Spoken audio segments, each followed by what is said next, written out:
नमस्कार प्यारे विद्यार्थियों, आप सभी 12th क्लास के छात्र छात्राएं ध्यान दें। अपना जो नंबर 6 का पाठ है आज तक अध्ययन कर चुके हैं और अब नंबर 6 पहुंच चुके हैं।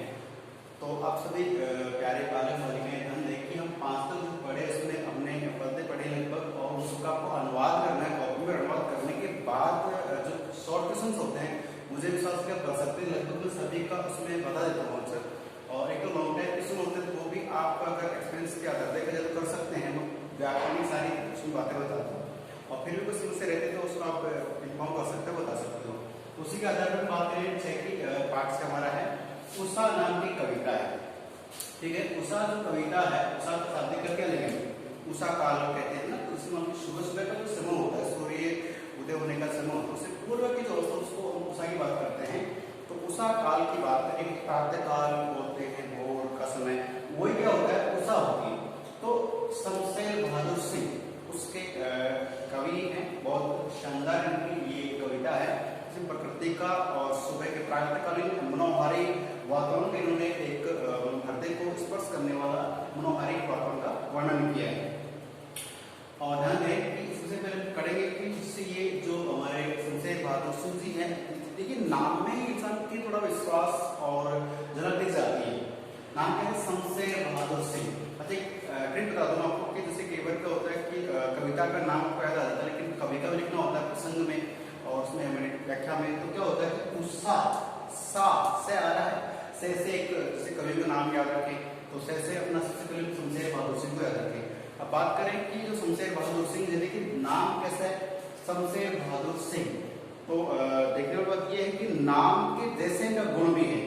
मैं आपको इनकी व्यक्तिगत जानकारी बता, थोड़ा सा इसमें मैंने लिखा भी, आप नोट कर सकते हैं कि लगभग 8-9 वर्ष की जब इनकी आयु थी, हालांकि जन्म इनका आप जानते हैं कि 1911 देहरादून में हुआ है, ठीक है, लेकिन लगभग 8-9 वर्ष की उम्र में ही इनकी एकमात्र सारा जो माँ ही थी उनका देहांत हो जाता है।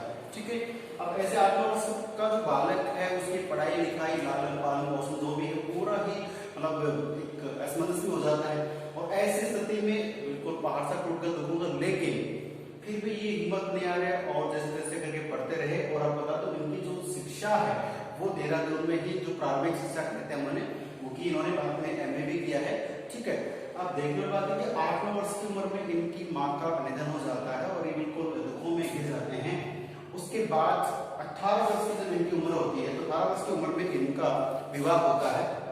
ठीक है, 18 वर्ष की उम्र में विवाह के बाद तो थोड़ा सुकून मिला, ठीक है, सुख शांति आई है, लेकिन विवाह के लगभग 6 वर्ष बाद, ठीक है, 6 वर्ष बाद जो पत्नी है उनको भी यानी कि शादी के कुछ दिनों बाद TB क्षय रोग हो जाता है और लगभग 6 वर्ष बाद, शादी के 6 वर्ष बाद इनकी पत्नी का भी स्वर्गवास हो गया है, इनका भी देहांत हो गया है। और देखिए अब बिल्कुल ही ये दुखों का पहाड़ इनका टूट चुका है। तो ये इन्होंने सिर्फ क्या मानी? पारिवारिक ही जो दुख वो माना। इन्होंने उस पारिवारिक दुख को अपनी जो यूं कहूं कि लेखन शैली है, कविताओं का रचन जो रचना करते थे या कुछ पत्र पत्रिका लिखते थे, उन पर इनका 1% भी इन्होंने प्रभाव नहीं पड़ने दिया। जो बुरा प्रभाव पड़ता और इनकी लेखन शैली में प्रभाव आता, कुछ और होता, ऐसा नहीं होने दिया।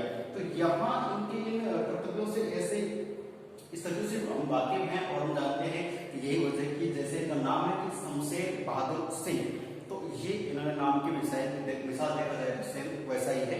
अब बात करें कि इनके परिचय की, तो ये तो इनके व्यक्तिगत जानकारी मैं बता चुका हूँ। अब बात करें कि सबसे पहले इन्होंने क्या किया है, एक पत्रिका है जिसका नाम है रूपाब।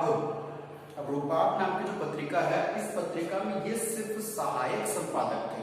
सहायक का मतलब जैसे मुख्य जो संपादक है, एडिटर, वो तो अलग है, लेकिन ये उनके असिस्टेंट के रूप में काम करते थे। और रूपाब केवल सहायक के रूप में तो इनकी व्यक्तिगत नहीं है, लेकिन ध्यान करें रूपाब जो है इनकी वो केवल सहायक संपादक इसका इन्होंने किया है। उसके बाद इनकी कुछ पत्रिकाएं हैं, कौन कौन सी? सबसे पहले कहानी नाम की पत्रिका इन्होंने छापी है, उसके बाद नई कहानी है, फिर है कम्यून के नाम से, ये क्षेत्रीय शब्दावली है कम्यून के नाम से, फिर माया, फिर नया पथ, ये इनकी पत्रिका है। आप जानते हैं कोई भी जैसे कवि होता है तो लेखन से चलते रहती कविताओं का भाई वो संकलन करते हैं, उसके बाद उनकी जो कविताएं हैं गद्य होते हैं वो पत्र पत्रिकाओं में छपते हैं, उसके बाद उनको पब्लिसिटी मिलती है भाई इस तरह से। तो इनकी ये जो रचनाएं हैं बहुत ज्यादा प्रसिद्ध हुई हैं और लगभग 19 1981 से 1985 तक, हालांकि 85 में इनको एक अवार्ड मिला था, और 1985 तक ये क्या किए, विक्रम विश्वविद्यालय जो उज्जैन में है, ठीक है, विक्रम विश्वविद्यालय उज्जैन में एक अकादमी है, प्रेमचंद सजनपीठ के नाम से है। उस अकादमी में इन्होंने क्या किया कि वहां ये उसके अध्यक्ष बने रहे, अध्यक्ष बनाया गया था। तो ध्यान रखना कि जैसे तक विक्रम विश्वविद्यालय उज्जैन में है, उसके प्रेमचंद सजनपीठ के अध्यक्ष बने रहे हैं। और बात करेंगे इसके, देखिए कि इनकी कुछ रचनाएं हैं, कविताएं, वो रचना बहुत ज्यादा महत्वपूर्ण है। कौन सी, वो देखने वाली बात यह है कि देखिए सबसे पहली रचना है कि कुछ कविताएं, याद रखना इसको काम आएगी, कुछ कविताएं, फिर कह रहे हैं कुछ कविता से क्या होगा, कुछ और कविता लिखते हैं, तो कुछ कविता ये रचना हुई है, कुछ और कविताएं, ठीक है। उसके बाद आती है चुका भी हूं नहीं मैं, चुका भी हूं नहीं मैं। तो देखने वाली बात यह कि कविताओं को रटने की बात नहीं, समझने की बात है कि कुछ कविताएं लिखी, फिर कुछ और कविताएं लिखी, फिर लोगों ने कह दिया कि बस नहीं, तो इन्होंने कहा कि चुका भी हूं नहीं मैं, अर्थात मैं अभी लिख नहीं चुका हूं, मैं और भी कर सकता हूं, ऐसे कहिए। तो यह विशेष बात है इनकी कि इतने पास अपने, इतने पास अपने लिखने की कविता ही है।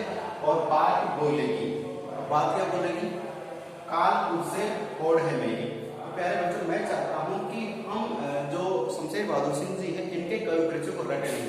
बात कर ले जन्म की, तो इनका जो जन्म है वो 1911 में हुआ है। कहाँ पर हुआ है, 1911 में का जन्म देहरादून में हुआ है।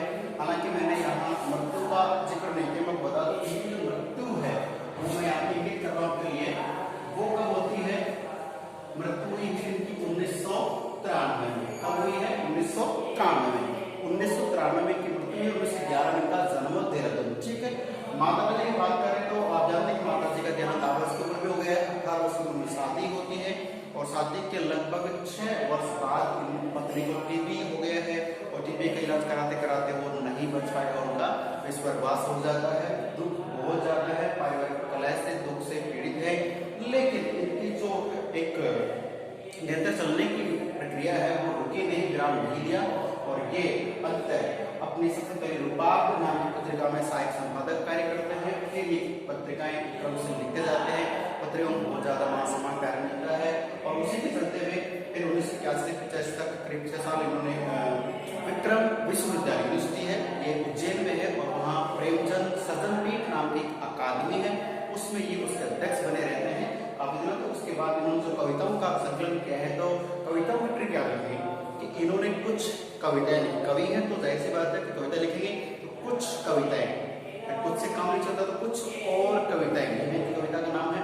उसके बाद बात करें कि कविता लिखने, कुछ और कविता फिर है कि चुका भी हूं नहीं मैं, ठीक है। क्यों नहीं चुके हैं, रीजन क्या है, इतने पास अपने, जब अपने लोग कविताएं लिखेंगे, कुछ और कविता लिखेंगे, और चुका भी हूं नहीं मैं, क्यों, क्योंकि लोग क्या है पास में, इतने पास अपने।